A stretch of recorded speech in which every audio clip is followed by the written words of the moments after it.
an Unspoiled Network podcast. This is Spoil Me, covering Son of a Trickster. No, wait! Trickster Drift! I got caught up in the last book title.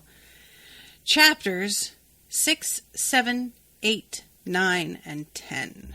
The Compound, Nana Issues, Orca Yoda, Forgive and Forget, and Ominous Warnings from the Dead. In these chapters, Jared decides to do something that I thought was actually pretty smart, re the stalking of David, and document that shit and post it where everybody can see it. And then he goes to a real weird backyard barbecue, and then he decides he's going to take his mom's offer up and stay with her estranged sister, which turns out to be both a blessing and a curse. Welcome to Spoil Me.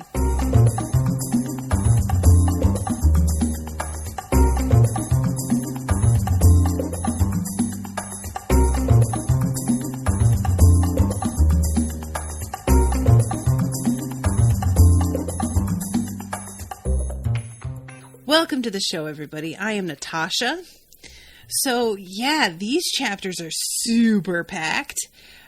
So much happens, guys. So much. So, chapter 6 is titled The Compound. And it starts off with Jared realizing that David is stalking him, but not really, putting much effort into it. And initially, he thinks to himself, it's weird that he's so bad at this.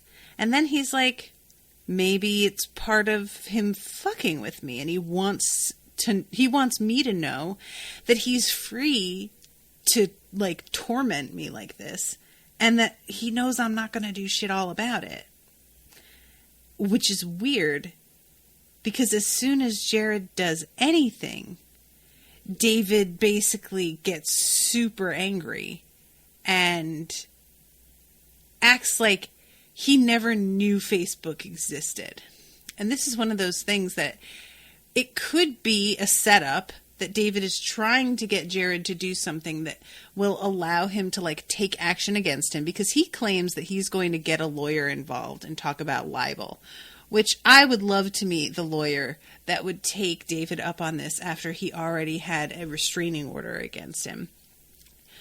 But he really does have that confidence that white dudes get, where they're just like, whatever, I'm just going to get my lawyer. And, they have that confidence because they are aware that the law will work for them, especially a white male versus a child who is of color and comes from a family of no consequence. But it's weird. It's posting it to Facebook is probably one of the more obvious responses that Jared could have to this situation. And the fact that David didn't even seem to think of it is sort of amazing. And it's not that it's unbelievable either, because he's old enough that, older folks don't necessarily think about social media in those kinds of terms. So maybe he just didn't really think this one through. But yeah, I really enjoyed this whole, handling of this situation. And where is it? Oh yeah, here it is. He uploaded it to Facebook and captioned it, "Me and My Shadow." He didn't feel comfortable going into a police station and trying to get a renewed protection order, but if David was going to be this in your face, Jared was going to document it. He kind of didn't want his mom to be involved, but David had made his own bed, and if he was nailed to it, it was his own damn fault. He wrote, "Day 3 of being stalked by David Thompson, my mom's ex. Here he is at my hostel watching me eat breakfast." Jared added a location tag and then posted. David reached into his pocket and brought up his phone. His smile dropped. Jared snapped another picture of David that was much less cheerful. He posted it, too. David slowly got out of his chair. Jared turned on his phone's video and filmed David walking towards him. David stood over him. Jared waited for him to slap the phone away or hit him, but David turned, then walked out. All of the David stuff was going to be public, he decided. No hiding, no backing off.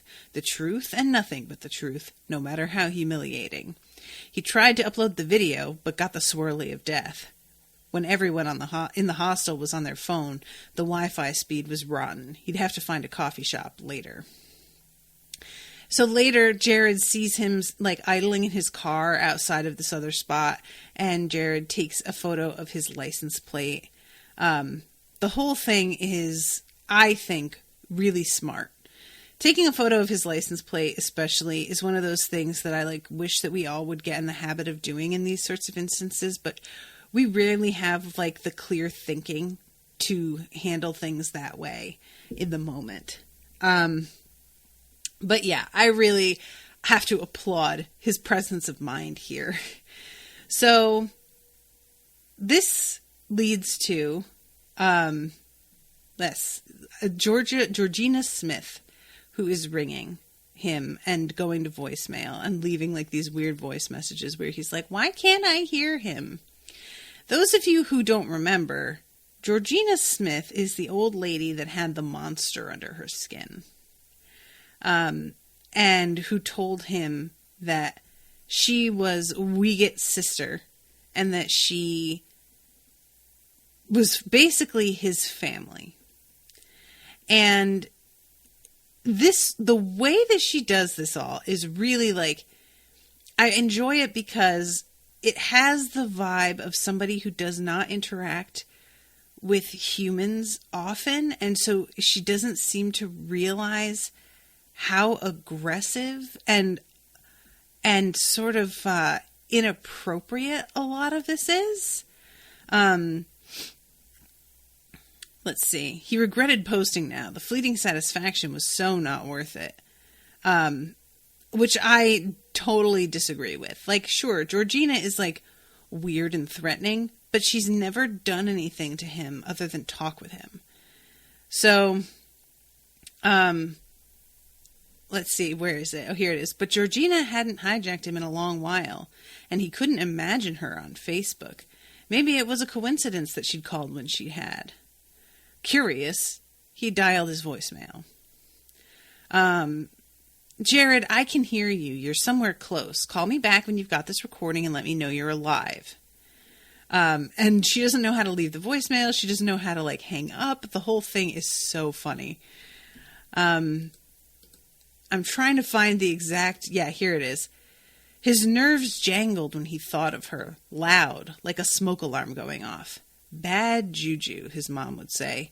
Some people radiated it. Every time Jared saw her, he was half convinced she was going to eat him. But instead, once, she'd taken him out for ice cream, and they'd had a chat that he half remembered, and she'd brought him to his first AA meeting. He'd been pretty hammered. Her kindness had been unexpected. But she'd also messed with his head. She'd planted a thought during one of his French classes that he wanted pizza, and when he'd arrived at the pizza place after school, she'd been waiting for him, acting innocent. When he thought to himself that this was not what he'd wanted to do, her voice had been in his head telling him it had been his own idea. No one normal did that. No one with healthy boundaries. Even his mom wouldn't pull that shit. Which, you know what? Fair. You should call her, he thought. He was pretty sure it was his own thought. It didn't feel like someone meddling with his mind. Letting her back in his life was a bad idea. He got stomach flutters just thinking about it. She sounds worried, his brain told him. She did, but he hesitated. I don't want to call her, he thought. You do, his brain told him. He hit redial and listened to the ringing, half hoping she wouldn't pick up. For heaven's sake, Jared, I was starting to think this David fellow had killed you and dumped you in a ditch. My grandson showed me your post on the Facebooks. I love that she says that. You must be terrified. Security settings on his posts would be changed ASAP. Yeah, I'm okay. Come stay with us, dear. I live in Ladner. I could have sworn I told you. This is what happens when your poor old brain is 500 years old. Are you curious at all about your father's side of the family? I can send someone to pick you up if you're nervous about this David fellow. Just a visit, Jared said. I'm looking for a place close to my classes. We're having our Sunday barbecue, she said. Come and eat with us and we'll go from there. How does that sound, dear? Any time in particular? No, not really. We're not formal at all. So, he heads down there. And here comes one of my favorite things. He gets to her, what she calls the compound, and that's the name of this chapter as well. The place was surrounded by older trailers and jury-rigged tarp-covered walkways. The trailers were arranged as if they'd come home half-cut and plopped themselves down when they were too tired to move anymore. Jared wasn't sure where to knock. He could hear laughter, some hip-hop beats, and kids screaming. Hello, Jared, Aunt Georgina said in his head. Don't do that. I don't like it. I know. I just wanted to tell you I'm sending my grandson Cedar to come get you. The compound can be confusing. You're stupid looking, the kid said. I get that a lot, Jared said. Manners. Gran says you have to come. It's the sugar. I apologize for Cedar. Auntie, Jared thought at her, please stay out of my head. Here comes one of my favorite lines in maybe anything, because it's so revealing. I had to wear skin for you, the kid said, leading him up a set of stairs, then down a hallway with a flapping tarp roof. Yo, as soon as he says this, this is the only problem that I had with this section, was later when the kid takes the skin off and runs around as a wolf, Jared is surprised. Now, don't get me wrong. There's nothing wrong with being surprised by a animal, human, hybrid god creature that, fits into human skin. Yes, you should be surprised. But he acts genuinely shocked. That kid did not say this shit earlier. What did he think this kid meant? Or did he just not really give it enough thought in the first place? Because, that's immediately what I assumed. He says, I had to wear skin for you. And I expected him to walk into a backyard full of creatures. And that is not what happened. But it is certainly close to what happened once you find out that a bunch of the others are, shifting. I don't even know if you can call it shifters if they're not because this kid pulls the skin off like a rubber suit, drops it on the ground, and goes running off as a wolf. And his auntie has to go pick his skin up off the ground and drape it over a chair to get it out of the way. So would you call somebody who does that a shifter? Because I feel like shifting, that word implies that you are shifting what you look like organically in a, your body itself is shifting in and out of other shapes. And that's not what that is. It's just kind of a weird disguise. So I wonder what you would call this sort of creature. But yeah, he's all taken aback by the fact that this kid does this. And I'm straight up asking you, Jared, what did you think he meant by that? What on earth were you thinking right there then? If that isn't what it was. So, a couple of men in golf shirts and khaki shorts stood around, one of them wielding tongs. Georgina Smith was kneeling on a picnic blanket changing a baby's diaper. The baby in question was a frowning girl who kicked excited as Aunt Georgina sang in a high, quivery voice. Cedar took off running and tackled a beach ball, bouncing to the ground and rolling around on it. A tall, thin native woman, wrapped in a black shawl with bright red traditional North Coast form-line designs, stood regally beside Aunt Georgina, posing as if she expected a photographer to pop up and take her picture. She had a giant-ass raven necklace with what looked like real feathers. So, this bitch. Guys, I swear to God, it is so funny to me, the difference between the way that she regards herself. Let's see, here it is. I, the tall woman said, holding her hand out, am the daughter of the trickster, Wiget, the raven who brought light into the world. Okay, Jared said, shaking her hand. This is Lilith, Aunt Georgina said. She's a healer. Lilith sighed. I commune with the other side. I consider it a privilege and an honor. But you have no idea the responsibility I carry as a messenger between the worlds. Jared said, that must suck. Guys.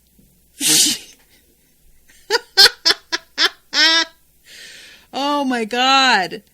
Like, first of all, why does his aunt not inform this bitch that Wiget is also his father until later? Because she is putting on some airs.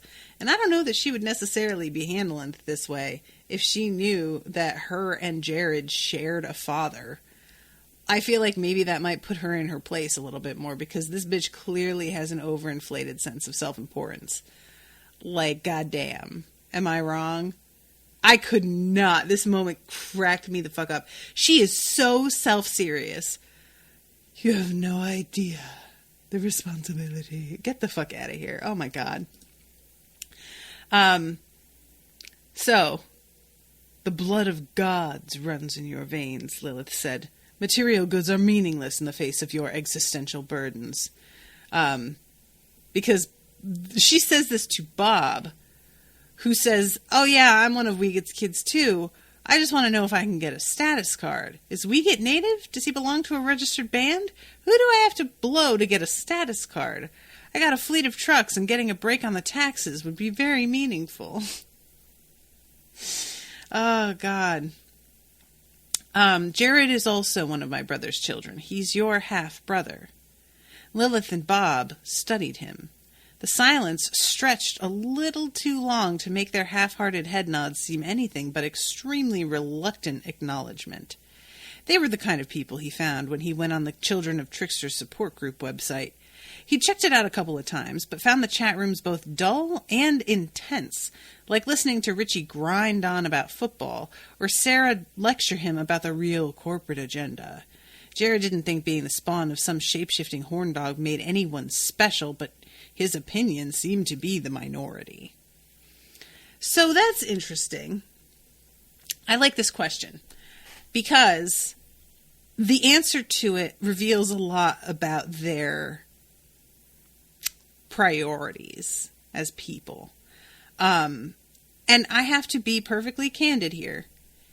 If I found out that I was not my dad's daughter, but was in fact the child of some shape-shifting god who turned into a raven, I would be feeling myself pretty hard. I mean, the fact that Jared is just like, I don't know, I don't think it means anything, it's not special, that's an extremely unusual reaction. Like, in my opinion, honestly, him saying that, as much as I admire his humility, there's a certain amount of obstinance there, considering the shit that he has seen and gone through, that I just have to be like, Jared, do you think everybody has, like, prehistoric, like, monkey men following them around? Do you think everybody has bears wandering in and out of their houses? Do you think everybody gets harassed by bands of roving river otters? Like, what do you think is normal, guy? Because, damn, this is not something that the average person goes through, dude. And, like, you being like, well, I don't know, it doesn't make me anything special. is maybe, as I might go as far as to say, just straight up like disingenuous. But okay. So he goes and he gets a burger. He wolfs that shit down, and he, pun intended, and then he goes and he gets some pie and is just like very impressed with how good it is. He could still hear Lilith and Bob arguing about the responsibilities of being half god. The kid who'd led him into the compound paused in the middle of a game of tag, reached up and dug his fingers into the back of his own skull, pulled his skin up and then apart, revealing wet fur and then a snout, a large wolf's head on top of a boy's body. As Cedar continued pulling his skin off like an uncomfortable snowsuit, a gangly wolf pup emerged. He shook like a wet dog as he went down on all fours. Jared felt the food in his mouth go dry. He swallowed hard. The little wolf yipped as his playmates smacked him. Everyone but his half-siblings turned to watch Jared. He heard growls in his head, warnings, as the people who were at the barbecue waited to see what he would do.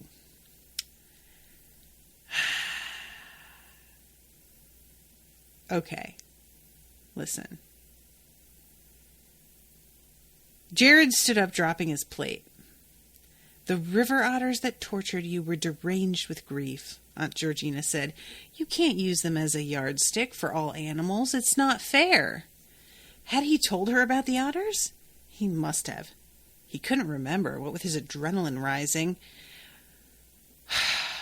He wasn't so sure it had been his idea to come here. He wasn't sure if she was siding with the otters, the ones that had wanted to snack on him. One of the women at his table reached up and started peeling off her human skin as well, revealing first a wolf head and then shaggy, dark gray shoulders. I have to go, Jared said, and got up to walk away. Jared, wait, Aunt Georgina called. His body became slow, as if he was wading through quicksand, yet he wanted to go. He wanted to leave. He wanted to leave this place in his rear-view mirror. He fought through the heaviness, ignored Aunt Georgina's voice in his head telling him to calm down as he remembered what it was like to be eaten alive in the most literal way possible, chewed and raw and bleeding. His narrow vision narrowed until he couldn't see anything but what was directly in front of him. He could hear himself fumbling through tarps and felt the plastic flapping around him. Suddenly, the weight lifted, and he could run. He sprinted clear out of the compound and kept running, and ran and ran and ran.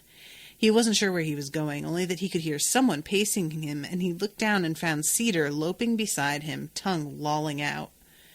Stop it, Cedar, Aunt Georgina thought. The wolf cub sat with a thump, whining as he broadcast an image of Jared in frightened flight, triggering his urge to chase. Jared, we're not hunting you, you're family. He only stopped when he was too tired to run anymore, when his legs shook and his breath hitched. He sat on a bench in a bus shelter, and when his hands stopped trembling, used his phone to find out where he was and how to get home. Listen. He says to himself later that she isn't someone he wants in his life because she hadn't warned him and had sprung it on him like it was some kind of test. I wholeheartedly agree. You can't stand there and let a bunch of your family do that kind of thing and then basically reprimand him for lumping them all in with other animals. Nah, dude. You don't get to be mad at him for making a judgment that you seem to know he was gonna make based on very real trauma that he experienced at the hands of other creatures that are like this. Now, I think that I personally, I haven't gone through the trauma of what he went through. So I have a hard time with the fact that he seems to immediately think that they are an enemy, which is not how I felt while I was reading it at all. it didn't give me that impression. And so when he seemed to think that they were like dangerous, I was genuinely kind of surprised, because it didn't even enter my head that they were dangerous. They would not have greeted him the way that they did if they were. Like, the river otters pretended to be other people, pretended to be dead, like a dead dog that he loved and his girlfriend. So the whole approach that they took was so different that for me, these people did not come across as a threat at all. Nevertheless, you don't handle it like this. So, yeah, I don't know. I agree with him, R.E., her lack of boundaries in general. I agree with him, R.E., the fact that she did not adequately prepare him for this particular, like, interaction. I don't like the fact that, like, he gets there and these people are greeting him, but she hasn't informed them of who he is. So they seem to almost view him as like an interloper, or as if he's trying to like take something from them. They seem really sort of defensive in a way that if she had let them know ahead of time as well, they would not have been with him the way that they were. And I just don't like that she keeps everything to herself, because it feels like a real like control move, like a power move. And in a way that I don't respect and that I think is poorly thought out. It doesn't seem like it just demonstrates poor judgment in my mind. So yeah, this whole interaction is just like, and the fact that he's like, I don't want to call her. You do, he told himself. I definitely felt like that was her messing with him. He thinks that that's not what's happening, but based on the way that this winds up going, I think it's clear that it was. And I also, like, again, it just feels like she's not used to dealing with, like, regular human beings, because the whole way that she decides how she's going to handle this is completely off the mark. Like, most people would be very upset or freaked out by all of this. Most people you want to communicate with a little bit more effectively than this. I was just not impressed. And I feel like if you're 500 fucking years old, you should have a better handle on it than this by now. You know, like, come on.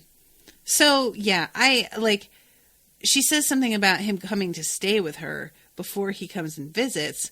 And while I didn't think that was going to happen, I confess that I still had like a little bit of hope in that regard, because he doesn't have anywhere to live right now.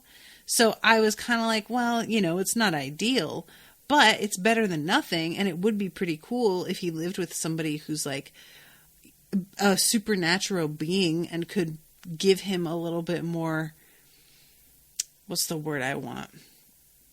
Experience and background on what's been going on with him. I don't feel like that would be a bad thing, but I should have known that she wasn't going to know how to act. And it's just kind of a bummer, you know? Jared wanted to scrub his brain. He wanted to unsee the compound. He wanted to be blissfully unaware, like Bob and Lilith. What does that mean? He wanted to be blissfully unaware, like Bob and Lilith. What does that mean? Because they're not unaware. They're standing right there when this kid turns into a friggin' wolf. So what is it that he means by that? Is it just like that they don't seem to really like see the danger? Because I would imagine that the little glance that he got of them is not respective of what they're like all the time or what they know about everything. It just seems to me like he's acting as if they are completely like not clued in, and they're clued in more than you, dude. She says something about, you know, like, of course she's super self-important, but her talking about how she has to serve as the go-between for the dead makes it sound like she's got a bit more of a handle on her abilities than he does. So why is he acting like they just don't know what's going on? I just found that line to be really, really weird. It was confusing enough because it felt so wrong to me that I went back and like reread that bit to make sure that Bob and Lilith were the people that I thought, because I was like, that doesn't feel like it applies at all. He wanted the world to be a simple place where animals and humans stayed in their own bodies, where people who claimed to be family didn't turn out to be monsters. Oh, Jared, sweetie, about that. I feel like that's such a double meaning, that whole sentence. So, Chapter 7, Nana Issues. On August 25th, 1 year after his first sober day, Jared sat on one of the lower hostel bunks with his roommates, who'd snuck in backpacks full of beer and had a liquid lunch. So this whole couple of pages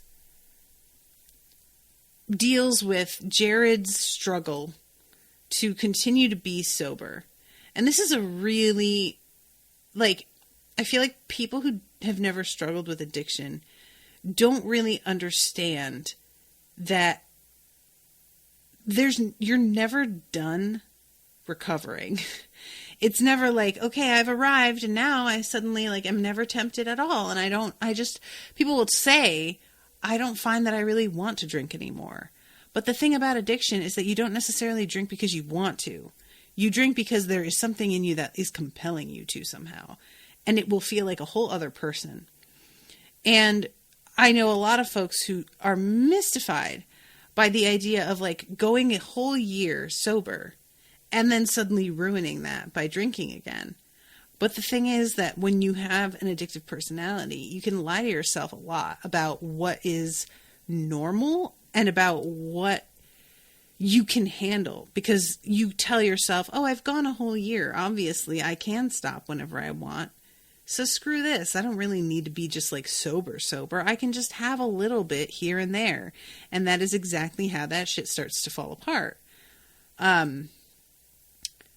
And he holds this can of beer in his hand that they offered him. And he's thinking to himself how nice it is to be able to make friends this easily because of drinking. And that this has sort of been taken away from him with his sobriety. It's just, one of those and it's frustrating because and I think Jared knows, that the friendships, in quotes, that he made when he was drinking aren't real and don't mean anything. But it's better than nobody, And I think that's really what it comes down to for him.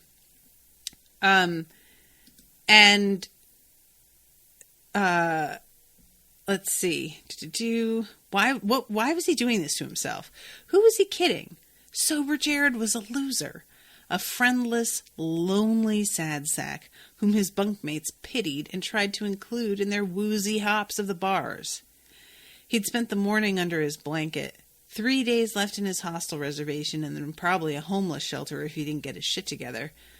But he couldn't face the dining room, much less calling strangers and inquiring about rooms.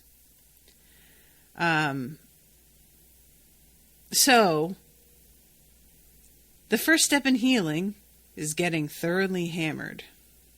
So easy to take a drink. Simple lifting of the arm. White crescents against his tan skin. Moon-shaped scars on his arms where he'd been bitten like freckles. Stitches. Lots of them. I'm an AA, Jared said, handing the can back. Poor bastard, one of the guys said. What's the point of living? Jared forced himself to a meeting, but was too shy to ask for a 1-year chip in front of so many strangers. That may not seem like a big deal, but as somebody who went to AA meetings for a while, being a year sober and not being able to get your chip and not managing to achieve that goal at a time when you're near a meeting that has a bunch of your friends in it, that is an isolating feeling. I really, that affected me for some reason. That little bit, it just kind of got to me. This is a big, it's almost like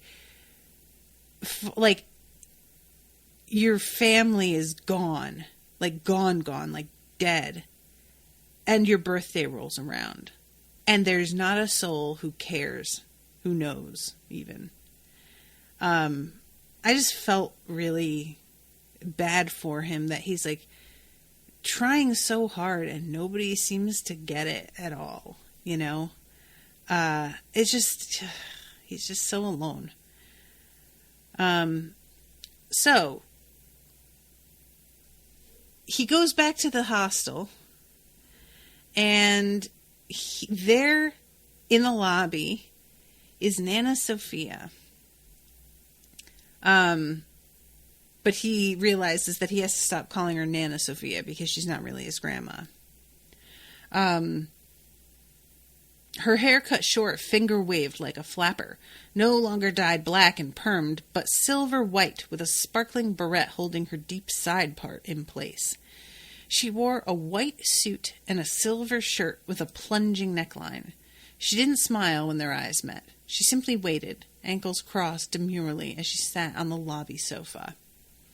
Hey, a rotten little birdie told me you were coming to Vancouver. You talked to Dad? My son is not your father. Then no one is, Jared said. Their silence stretched. She smoothed her skirt. Didn't expect to see you, Jared said. You know, ever. So David Thompson is back. You don't have to get involved. I'm handling it. Yes, Facebook drama solves everything. I'm doing the best I can. Why don't you sit? I need you to stop giving Philip money. It was $20. I gave you money to strike out on your own, did I not? That was for you, you silly thing. He paid his rent with it. That's why he's not homeless. Isn't there something in your AA about enabling? He needed some help. I helped him. But you aren't helping him, Jared. No more helping. Got it. That money was for you. I didn't think there were strings. I expected you to blow it on your mother's unfortunate habits, not my son's. I've spoken with my lawyer. I'd like to help you get another restraining order on David. I can set the wheels in motion if you want. Why? I loathe Mr. Thompson. Such an unpleasant man. Why hasn't your mother vaporized him? She tried. His curses didn't work. He probably sold his soul for another inch of penis. Jared snorted. Sophia Martin had a way of hammering down to the brass tacks. Thank you, but I think it would just make things worse. Most people would have kept lying to me. You didn't. You told me the truth.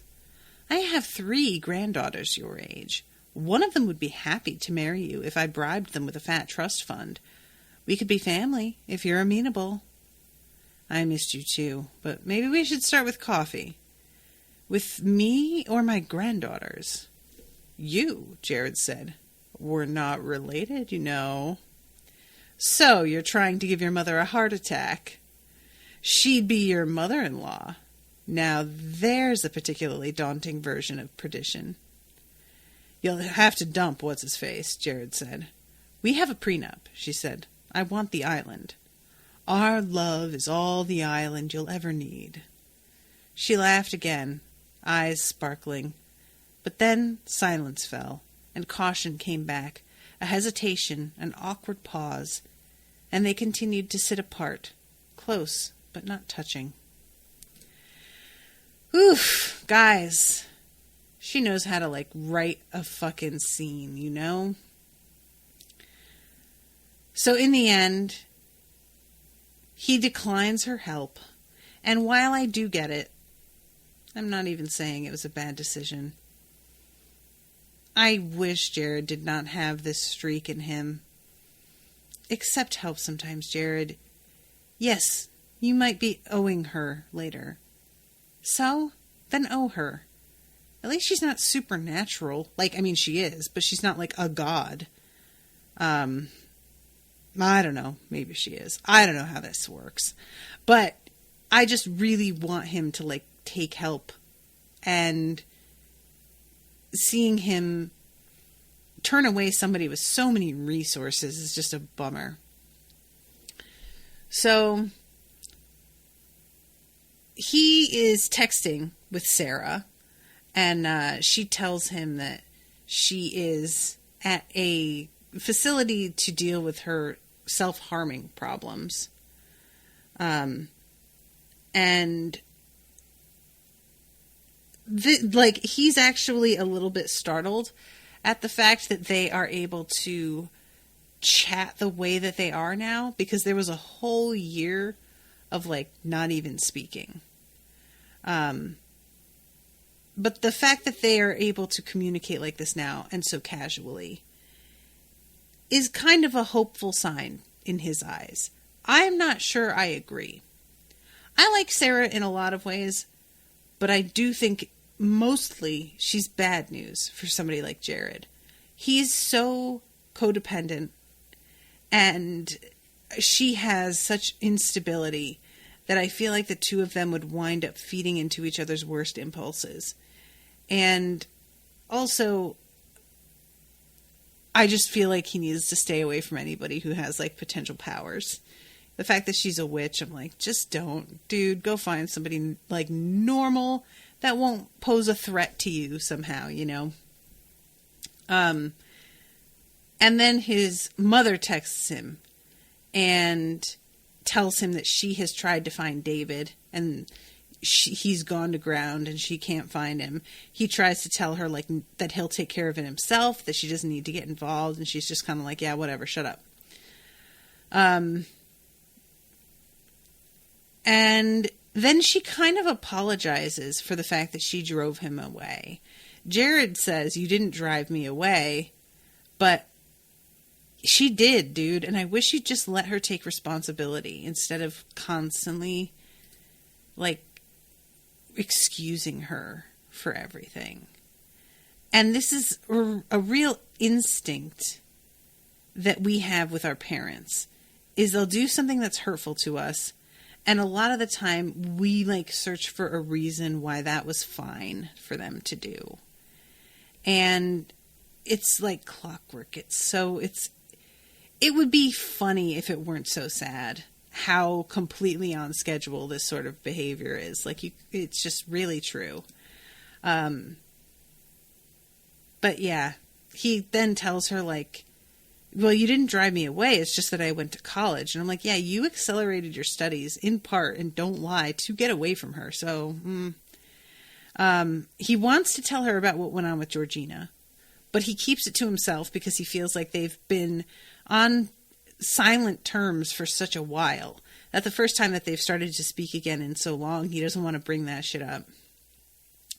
And then he says, my marks weren't good enough. I have to retake some prerequisites before they'll consider me for medical sonography. You'll figure it out. You're sneaky. Always know how to game the system. You have to be a smart cookie to get through the shit we've survived. You got it in you. Figure out what they want to hear, and you're golden. A notification popped up. She wanted to be friends on Facebook. You can text, he typed, but I'm not refriending you after your spaz attack. But son, how will I know if it's raining on you? Sarcastic cow, he typed. Stuck up little shit, she typed back. So, the usual. So let's go to chapter 8, Orca Yoda. It's this word, and I'm going to look this up because it says, for some reason, Jared was on a center, or a scener.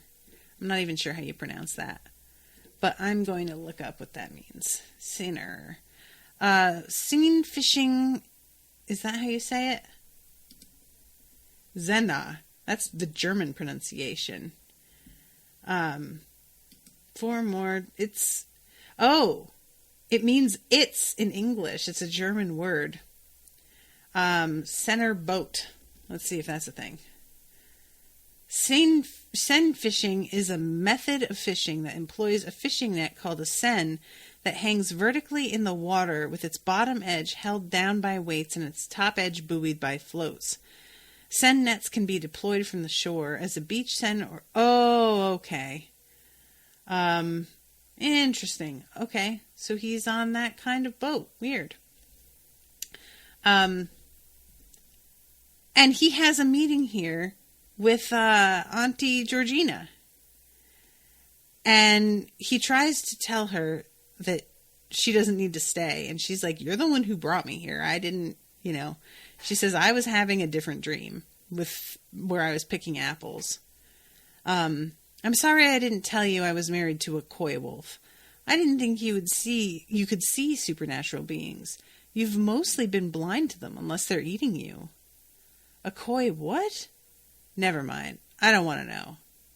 So is that what he means? Does he think that Lily and Bob, who were standing right there, couldn't even see this kid transform into a wolf? Why does he think they couldn't see? I don't understand what gave him that idea. And then she tells him a fucking story. My first husband was a deer. Such a sweet man, so gentle. Wiegand got hungry and whacked him over the head with a rock and ate him. After 100 years, I forgave him because he's my kin, my clan. I was married to a beaver by then, hard worker, very cranky. I came home one night and Wiegand was barbecuing my husband's tail over the fire. I decided then that I would only marry someone strong enough and smart enough not to get eaten by my brother. I'm not like Wiegand either, Jared said. My poor confused Jared, you're upset and lonely. You reached out and here I am. Did you know orcas depend on seal pups the way bears depend on salmon? Killer whales gather at the birthing shores. They have a small window of opportunity when the pups are too naive to know the danger orcas represent, to eat as many pups as they can. Once the pups gain experience, the feast is over. Your point? Do you think you're a seal pup in this story? I'm pretty sure I'm not an orca. Humans don't share dreams like this. I'm telling you something you aren't ready to hear. When you're prepared to know the things that I know, just call me. I'll come. The dream went on and on and on. Jared wandered around the center. He was alone and far from shore. The orcas and seals disappeared. The horizon stretched away and the center surged forward, faster and faster as the waves became swells the size of hills, walls of winter-green cold, topped with foam. Jared took the wheel, but every way he tried to turn the boat, he saw nothing and no one. Well, that's a fucking prophecy, isn't it? So, forgive and forget. This is when he starts to go and try and find a place to stay. And nobody likes the looks of him. Nobody wants to give him a chance. He is just, he doesn't even have a job right now. What is he even writing on these applications he's filling out? And he considers that maybe he should just withdraw from school and take off. And it's interesting. This is something that, I, as a student, I haven't been to college.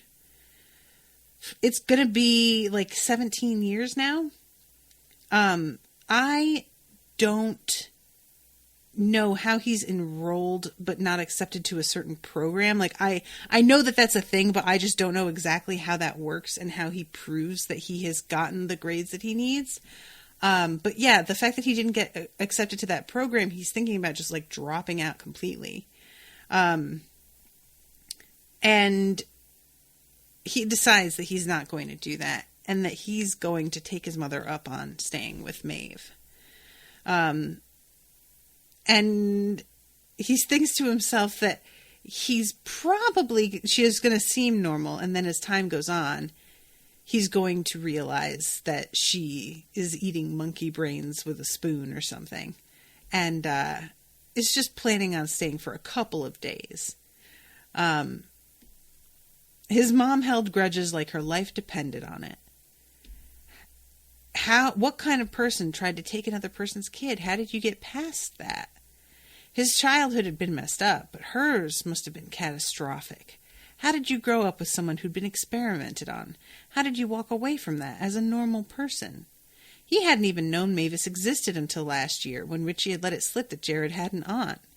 Then Sophia had pointed him to Mavis's author website, warning him she was one of his mom's biggest triggers.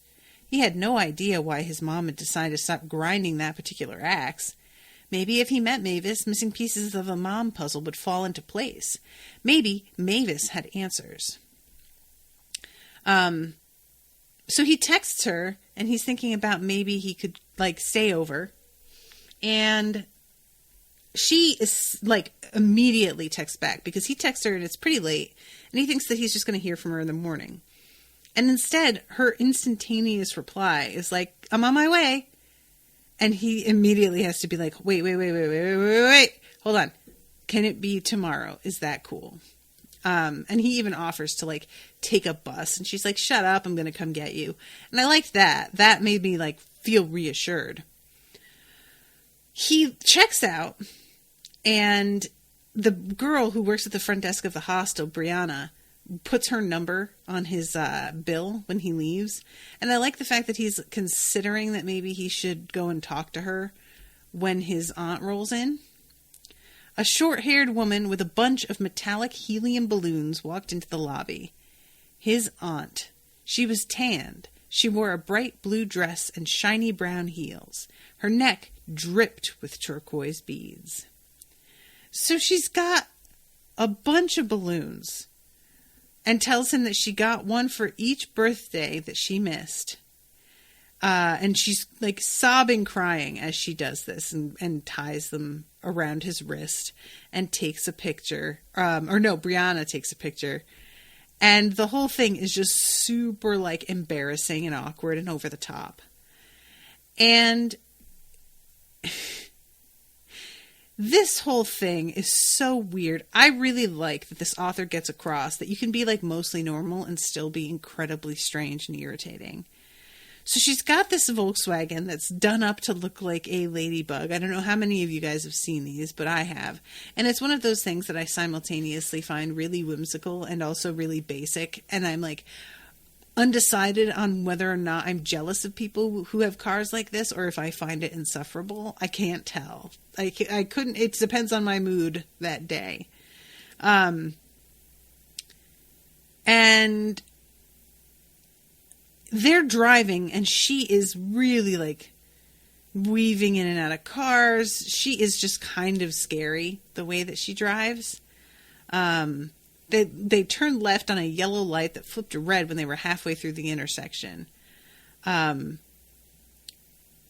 Jared lost what his aunt was saying, watching the oncoming black truck in slow motion. It honked. Maeve airily waved and sped up, honking in turn at the car ahead of her.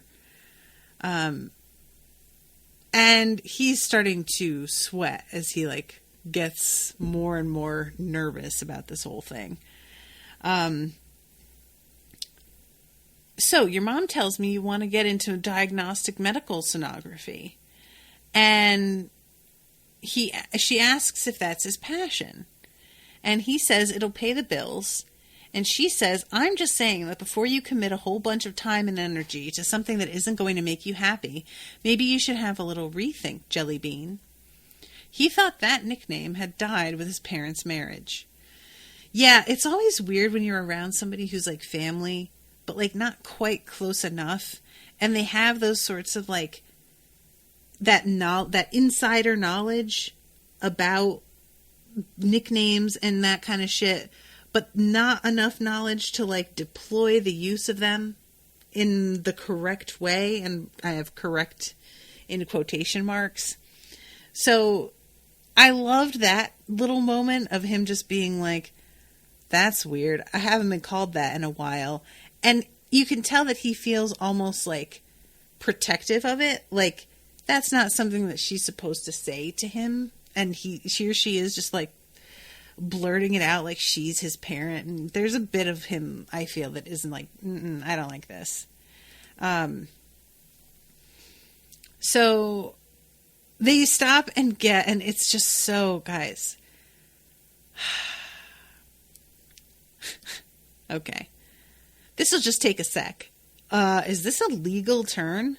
Oh, it's Vancouver, she said, thumping over a concrete dividing curb, the love bug's undercarriage groaning like a dying foghorn. They change the rules all the time. Who can follow them? God, I hope you have a decent skid plate. Jared, relax. Maeve cut off a banged-up older model Toyota Corolla as she pulled into the drive-thru lane. The Corolla honked. He poked his head out the window to see if they'd left anything behind. The curb was crossed with layers of smears, yada, yada, yada. So finally, she keeps pressing him about what he's going to do, and she agrees to drop it if he'll drop making comments about her driving. And this moment of her trying to order at this drive-through window, but she doesn't know what she wants, and she's not actually giving her order, and everybody behind her is getting really, really irritated. My manager's going to give you free coffee if you get out of line. What a sweetie. Do you want anything, Jelly Bean? Don't worry, I'm paying. Are you sure too shy to ask for what you want? The whole thing is so excruciating, you guys. Oh my God. So finally, they get back to her house, and she's just really on his last nerve. It's real. And they pull up to her house, and it turns out that this is native housing, and there's this huge memorial pole outside. And he helps her, he carries the groceries inside. She takes the backpack, and grocery bags. She takes the backpack, asks him to take the grocery bags. They go inside. The floor of the long hallway was a jumble of her shoes. The walls were painted with a mural of a forested mountain reflected in a flat, calm sea. On the left were mountains. At the bottom of one, giant-beaked, bird-headed men stood in a clearing on a carpet of human body parts. The monstrous birdmen studied a wooden longhouse emerging from a thunderous red-black foam of clouds. On the right wall, the ocean. Near the beach, a giant black bear with a seal's tail snacked on a canoe of screaming warriors in full regalia. Okay, Jared thought. That's intense. Jared carried the groceries into the kitchen and set them on the floor. There's tons of stuff in here, which suggests that she's cooking for huge crowds of people, which might be possible. We don't know yet. There's some dude on the couch that it turns out Jared's taking his room, which feels really weird, but apparently he owes her back rent, and so she's basically no, you get the couch if you're not even going to pay rent. And let's see. Oh, yeah, here it is. He unwrapped the grilled cheese, and as he was taking his first bite, he noticed someone across the street standing completely still, staring at him. David. What's the matter? Not David. The man had darker hair and was wearing high-waisted jeans that David would never be caught dead in. The creepy dude ducked his head when he realized Jared was staring back at him and wandered toward Commercial Drive. Nothing, just zoning. Sorry for the weird factor in your bedroom. The sheets are clean, though. You're welcome to stay as long as you want. I mean that. So, she goes out to her car and takes off. And the guy on the bathrobe just keeps on ignoring him. And let's see, here it is. Okay, yeah. The dude on the couch is just really kind of unpleasant. Here it is. He gets in the shower. He comes out. And I'm trying to find the spot that I'm looking for. Where a queen size... Oh, that's right. That's Maeve's bedroom. Where a queen-size bed was a calm spa of carefully tucked blue sheets in the middle of a clothing explosion and more books. He opened the other bedroom door. The window had a black garbage bag duct-taped over it. A large solar system mobile was attached to the light socket, and when he flipped the switch, the sun glowed orange and the planets creaked in wobbly circles, bouncing on their wires, which made the red bits of cloth tied to them flicker. A gray, billowing fog was painted on the walls and ceiling. Suspended in the fog were disembodied heads, lit from below, serene and staring men, women, and children. Some of the faces were tiny and far away, but the ones closest to the bed loomed larger than life-size. Someone had ripped up the carpet, leaving jagged bits of beige around the wall. On the floor was a painted city of skyscrapers that were curled like shells, like coral reefs, like sand dunes, as seen from a helicopter looking down. The city painted on the floor was alive with chubby gray people who, on closer inspection, turned out to be dolphins. The desk was clear plastic, which was kind of cool, like having x-ray vision, except it made the desk a useless place to stash porn. The chair was a gray plastic hand. Jared sat and put his backpack on the desk beside a cat-shaped clock with large cartoon eyes that swept the room with every tick. He swiveled. The twin bed had a steel frame that Jared hoped wasn't creaky, and a quilt patched from shades of gray cloth, edged with black ribbon, stamped with white skeletons disco dancing a la John Travolta. What on earth is this? And the bathroom guy comes and tells him the bathroom is the bedroom is haunted. And I'm just like, you don't need to say that. It's obviously. But yeah. So that's the end of that chapter. That's the end of this session. But man, as soon as I think that he's caught a break, there's some other weirdness. And that cabin with the red smoke is something that he has seen in dreams and stuff. And I'm not excited about what that fucking means at all. So, all right. I'm wrapping this one up, but thank you very much, Robin, for commissioning this book. I'm dying to find out what happens. I got no idea right now. I've got no predictions or theories of any kind. So we shall see. And yeah, I will see you guys soon with a new episode. Toodaloo, motherfuckers.